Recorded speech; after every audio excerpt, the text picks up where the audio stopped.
বিসমিল্লাহির রহমানির রহিম। সুপ্রিয় শিক্ষার্থীবৃন্দ, কেমন আছো? আশা করি ভালো আছো। বাঘাপুর স্কুল অ্যান্ড কলেজের অনলাইন ক্লাসে তোমাদের স্বাগতম। আজকে আমি তোমাদের বিগত ক্লাসের ধারাবাহিকতায় পদার্থবিজ্ঞান প্রথম পত্রের ৬ষ্ঠ অধ্যায় অর্থাৎ মহাকর্ষ এবং অভিকর্ষ অধ্যায় আলোচনা করব। তোমরা আজকে আমি যে বিষয়গুলো আলোচনা করব, এই আলোচনার বিষয়বস্তুগুলো তোমরা ইতিমধ্যে নবম এবং দশম শ্রেণীতে পড়েছ। সেই পড়ার এই ধারাবাহিকতায় আজকে আমাদের এই আলোচনা। আশা করি তোমরা যদি আমার এই আলোচনাগুলো শোনো এবং মনোযোগ সহকারে আমার এই ক্লাসটিকে দেখো, এই মহাকর্ষ চ্যাপ্টারের যে প্রথম অংশ, এই জিনিসগুলো তোমরা আশা করি ভালোভাবে বুঝতে পারবে। তাহলে আমরা শুরু করি। আজকে আমাদের প্রথম আলোচনার বিষয় হচ্ছে যে মহাকর্ষ। যে মহাকর্ষ কাকে বলে, প্রথমে আলোচনা করব মহাকর্ষ। তোমরা জানো যে এই পৃথিবীতে, এই মহাবিশ্বের প্রতিটি বস্তু কণা একে অপরকে আকর্ষণ করে। এই মহাবিশ্বের প্রতিটি বস্তু কণা যে একে অপরকে আকর্ষণ করে, সে আকর্ষণকে আমরা বলবো যে মহাকর্ষ। কারণ আমরা জানি মহাবিশ্বের ভিতরে অনেক কিছু আছে, যেখানে সূর্য আছে, পৃথিবী আছে, গ্রহ আছে, নক্ষত্র আছে, বিভিন্ন রকমের বস্তু আছে। কারণ আমরা মহাবিশ্বের সংজ্ঞাতে বলি যে একটা ক্ষুদ্র ধূলিকণা থেকে শুরু করে আমরা যা দেখি বা না দেখি, তা সব কিছু মিলে হচ্ছে কি মহাবিশ্ব। এখন এই মহাবিশ্বের বিস্তৃতি কত, সেটা আমরা বলে শেষ করতে পারবো না। এই মহাবিশ্বের প্রতিটি বস্তুকণা আমরা জানি যে পরস্পরকে কি করে আকর্ষণ করে। এই মহাবিশ্বের প্রতিটি বস্তুকণা যে আকর্ষণ করে পরস্পরকে, একে অপরকে যে আকর্ষণ করে, সেটাকে আমরা বলবো মহাকর্ষ। তাহলে মহাকর্ষের সংজ্ঞাটা আমি আবার বলি যে মহাবিশ্বের প্রতিটি বস্তুকণা একে অপরকে আকর্ষণ করে, সে আকর্ষণকে আমরা বলবো কি মহাকর্ষ। আর অভিকর্ষটা কি? যে অভিকর্ষ হচ্ছে যে পৃথিবীর সাথে কোনো বস্তুর যে আকর্ষণ, সেটাকে আমরা বলবো যে কি অভিকর্ষ। তাহলে দুইটা সংখ্যা আমাদের ক্লিয়ার হয়ে গেল যে মহাবিশ্বের দুটি বস্তু কণা পরস্পরকে আকর্ষণ করলে সেটা হবে মহাকর্ষ, আর পৃথিবীর সাথে কোনো বস্তুর আকর্ষণ হলে সেটা হবে কি অভিকর্ষ। এখন যদি তোমাদেরকে বলা হয় যে চন্দ্র এবং সূর্যের আকর্ষণ, সেটা কি? সেটাকে আমরা বলবো কি মহাকর্ষ। পৃথিবীর সাথে চাঁদের আকর্ষণ, সেটাকে আমরা বলবো কি অভিকর্ষ। আমার সাথে পৃথিবীর আকর্ষণ, সেটা হবে কি অভিকর্ষ। তার মানে যদি পৃথিবী, তোমাকে বলা হয় পৃথিবীর সাথে কোনো বস্তুর আকর্ষণ, সেটাকে আমরা বলবো কি অভিকর্ষ। তাহলে মহাবিশ্বের মহাকর্ষ এবং অভিকর্ষ সম্বন্ধে আমরা ধারণা পেলাম। এরপর আলোচনা করব যেটা আমরা নিউটনের মহাকর্ষ সূত্র। যে নিউটনের মহাকর্ষ সূত্র, নিউটনের মহাকর্ষ সূত্র।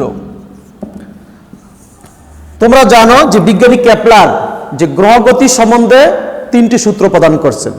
3টি সূত্র প্রদান করতে গিয়ে বিজ্ঞানী কেপলার যে কোন আকর্ষণ বলের কারণে একটা বস্তু অন্য বস্তুকে টানে বা আকর্ষণ করে, সেটা বিজ্ঞানী এই কেপলার বলতে পারেনি।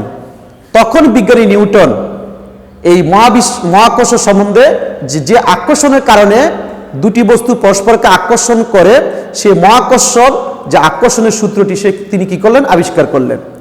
তখন বিজ্ঞানী নিউটন বলছে যে মহাবিশ্বের প্রতিটি বস্তু কণা তাদেরকে যে আকর্ষণ করবে, সে আকর্ষণ বলের মান বস্তু দ্বয়ের বরের গুণফলের সমানুপাতিক।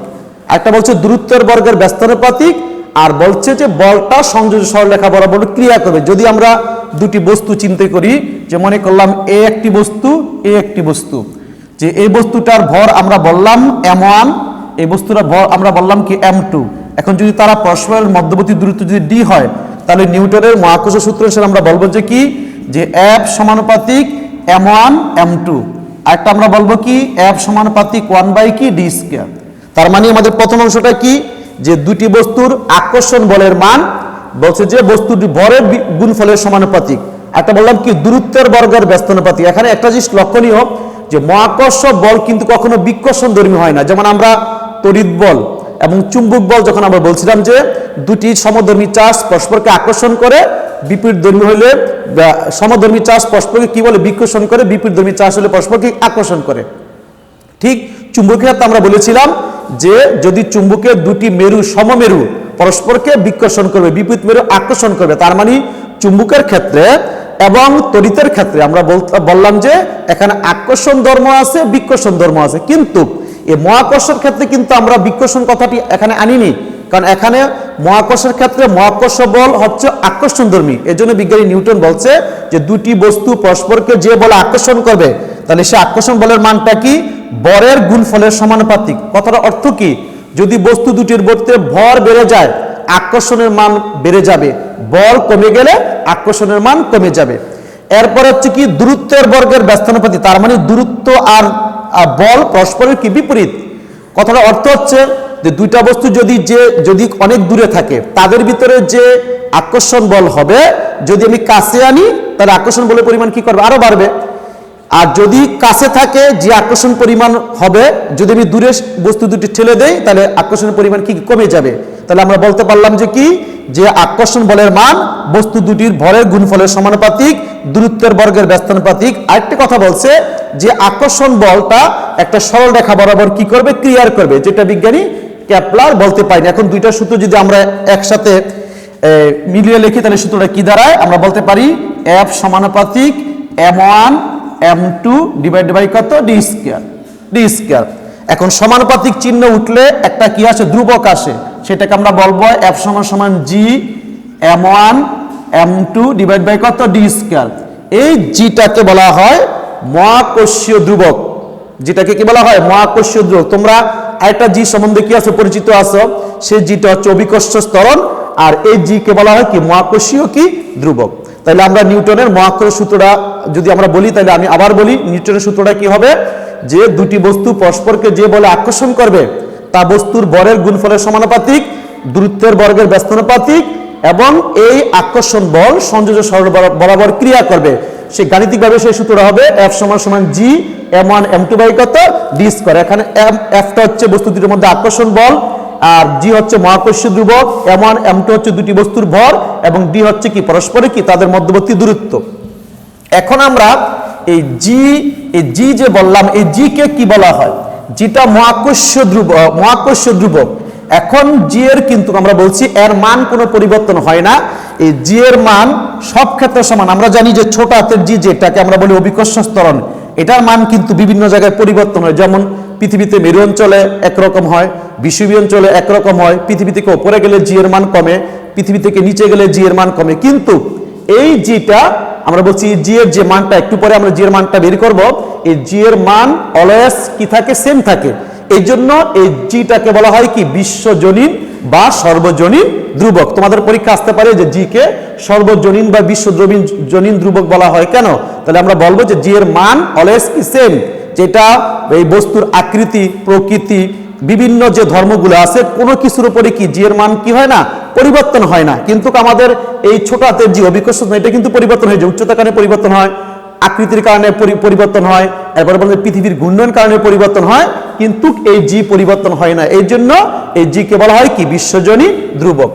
এরপরে আমরা জি এর একক আলোচনা করব, যে জি এর এককটা কি। আমরা যে কিছুক্ষণ আগে যে সূত্র দেখলাম যে এফ সমান জি, যে m1 m2 ডিভাইড বাই কত? D square.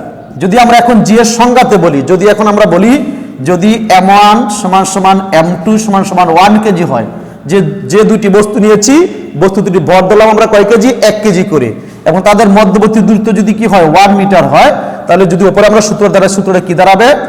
F = জি 1 × 1 × কত? 1 স্কয়ার। তারপরে আমরা ফাইনালি বলবো F = কত? জি। তাহলে এখান থেকে আমরা জি এর সংজ্ঞাটা বলতে পারি, কি বলতে পারি? যে 1 কেজি বরের দুটি বস্তু পরস্পর যদি 1 মিটার দূরত্বে অবস্থান করে, তাদের মধ্যে যে আকর্ষণ বল, কি বললাম? 1 কেজি বরের দুটি বস্তু পরস্পর থেকে 1 মিটার দূরত্বে অবস্থান করলে তাদের মধ্যে যে আকর্ষণ বল, তার যে সাংখ্যিক মান বা সংখ্যাগত মান, সেটাকে আমরা বলবো কি? মহাকর্ষীয় ধ্রুবক। তাহলে মহাকর্ষীয় ধ্রুবকের আমরা সংজ্ঞাটা শিখলাম। এখন আমরা এটার একক যদি বের করি, যে জি এর এককটা কি, যে মহাকর্ষীয় ধ্রুবক জি এর একক কি, আমরা আবার যদি সূত্রটাকে লিখি, যে এফ সমান জি m1 m2 বাই কত? D square. এখন আমরা যদি কোনাকুনি গুণকে কি লেখা যায়? জি m1 m2 সমান f ইন্টু কত? D square. সেখান থেকে আমরা শুধু জিটাকে রাখি, তাহলে কি দাঁড়ায়? f into D square divide by কত? m1 এবং কত? m2। এখন তোমরা জানো এই বলের একক হচ্ছে কি নিউটন, ইন্টু দূরত্বের একক হচ্ছে কি মিটার স্কোয়ার। এখন দূরত্ব হচ্ছে মিটার, উপরে যদি স্কোয়ার মিটার স্কোয়ার, ভরের একক কি কেজি, ইন্টু কত কেজি। তাহলে আমরা বলতে পারি কি নিউটন মিটার স্কোয়ার, আর এখানে বলতে পারি কেজি স্কোয়ার। এখন আবার লেখা যায় নিউটন মিটার স্কোয়ার, আর কেজি যদি উপরে চলে যায় সেটা হবে কি পার কেজি স্কোয়ার। তাহলে আমরা কি শিখলাম এককটা, যে মহাকর্ষীয় ধ্রুবক জি এর একক হচ্ছে newton metre square per kg square. এরপর আমরা বললাম যে জি এর একটা মান, যে জি এর মানটা তোমাদের একটু জানতে হবে। সেই মানটা কত, সেই মানটা হচ্ছে এই জি এর মানটা, সেটা বলবো কি 6.67 ইন্টু কত 10⁻11 newton metre square per kg square. তাহলে এই জি এর আমরা জি এর সংজ্ঞা শিখলাম, মহাকর্ষীয় ধ্রুবকের সংজ্ঞা, মহাকর্ষীয় ধ্রুবক জি এর যে একক এবং সেটার কি মান।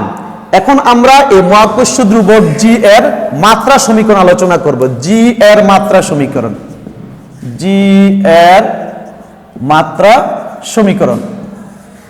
আমরা আবার যদি সেই সূত্রটা একটু লিখি, দেখো সবাই, সেটা কি লেখা যায়, যে এফ ইজিক্যাল টু যে জি সমান সমান F into D square divided by কত আমরা বললাম m1 m2, m1 ইন্টু কত m2।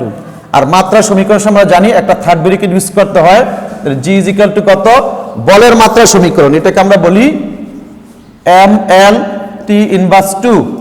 আর দূরত্ব যেহেতু এটা হচ্ছে কি একটা এল দৈর্ঘ্য এল স্কোয়ার, আর ভর আমরা যদি এটাকে মাত্রা হিসাবে লিখি m ইন্টু কত m, তাহলে এটা কি দাঁড়ালো এখানে, সেটাকে আমরা বলবো একটা একটা m যদি আমাদের কাটা যায়, ঠিক আছে, তো একটা m কাটা গেলে তাহলে কি দাঁড়াবে আমাদের l t inverse 2 l square divide by কত m। তাহলে ফাইনালি আমরা বলতে পারি m টা উপরে চলে গেলে m inverse 1 l cube t inverse 2।